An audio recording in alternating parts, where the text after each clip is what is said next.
Question आया है कि सर पहले कौन से सब्जेक्ट हम लोग पढ़ें, समय भी बहुत कम बचा है।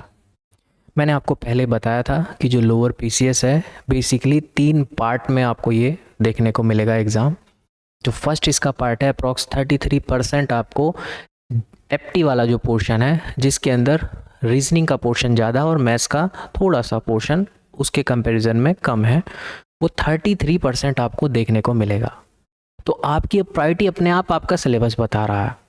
आपकी प्रायोरिटी सबसे पहले आप इस रीजनिंग वाले पोर्शन पर, मैथ्स वाले पोर्शन पर इतनी अच्छे से तैयारी करें कि आपके 45 के आसपास नंबर यहाँ पर बने।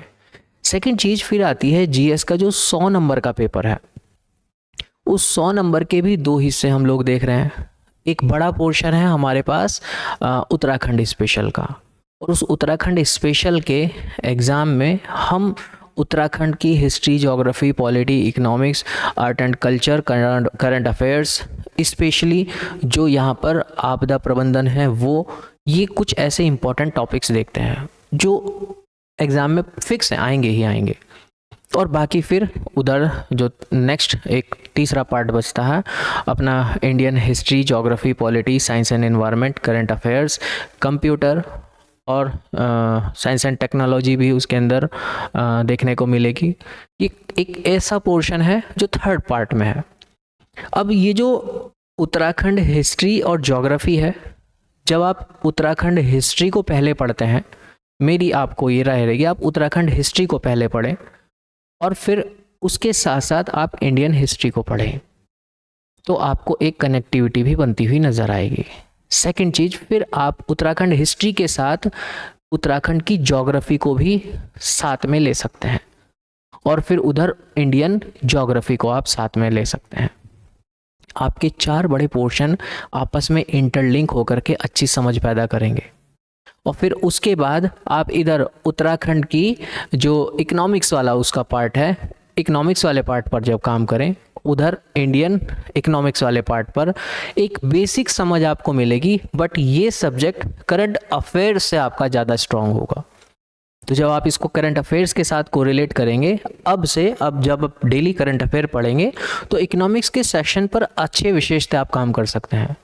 और अगर आपको इकोनॉमिक्स बहुत ही अच्छे से पढ़नी है, समझ ही नहीं आती है क्या है, तो एक हिंदी में ही न्यूज़पेपर आता है बिजनेस स्टैंडर्ड, आप उसका फ्राइडे एडिशन ले सकते हैं। सिर्फ फ्राइडे एडिशन, डेली लेने की ज़रूरत नहीं है, उसका फ्राइडे वाला पार्ट ले सकते हैं। आपको ऑफलाइन ना मिले, आप ऑनलाइन उसको देख सकते हैं, अलग अलग वेबसाइट्स पर मिल जाता है। सिर्फ फ्राइडे एडिशन से काम चल जाएगा आपका। जो करंट अफेयर आपको उसके अंदर basically exam point of view से आप लोग देखना चाह रहे हैं। नेक्स्ट फिर आप आर्ट एंड कल्चर वाले पोर्शन पर जब आते हैं तो आपकी उधर उत्तराखंड के अंदर भी आर्ट एंड कल्चर पर समझ अच्छी बन जाती है और इधर इंडियन वाले पर भी एक अच्छी समझ बन जाती है, क्योंकि 3 पोर्शन आप अच्छे से कॉम्प्रिहेंसिव पढ़ चुके हैं।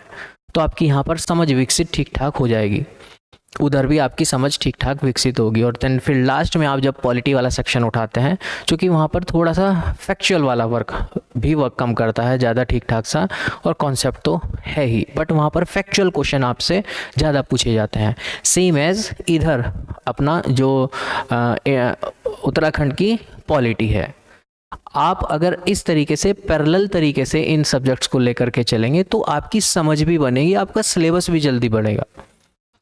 पहले आप हिस्ट्री, ज्योग्राफी, इकॉनमी और फिर उसका आर्ट एंड कल्चर और पॉलिटी वाला सेक्शन, इस तरीके से आप अगर पढ़ेंगे तो आपको एक समझ विकसित होगी। ऐसा नहीं होगा कि सब्जेक्ट कोरिलेट नहीं हो रहे, वो कोरिलेशन सब्जेक्ट का बनना शुरू हो जाएगा। क्लियर है? ये मुझको एक छोटी सी आपको बात बतानी थी। आपके कमेंट्स देखता रहता हूँ, मोस्टली जो कॉमन आप लोगों के टॉपिक होते हैं उन पर आप लोगों के लिए एक वीडियो आ जाती है। कुछ आपको पूछना होगा, कमेंट बॉक्स खुला है, आप पूछ सकते हैं। और हम लोगों ने Uttarakhand lower PCS special and upper PCS special class start कर दी है। आप एप्लीकेशन पर विजिट कर सकते हैं जा करके, फ्री ऑफ कॉस्ट है। Thank you.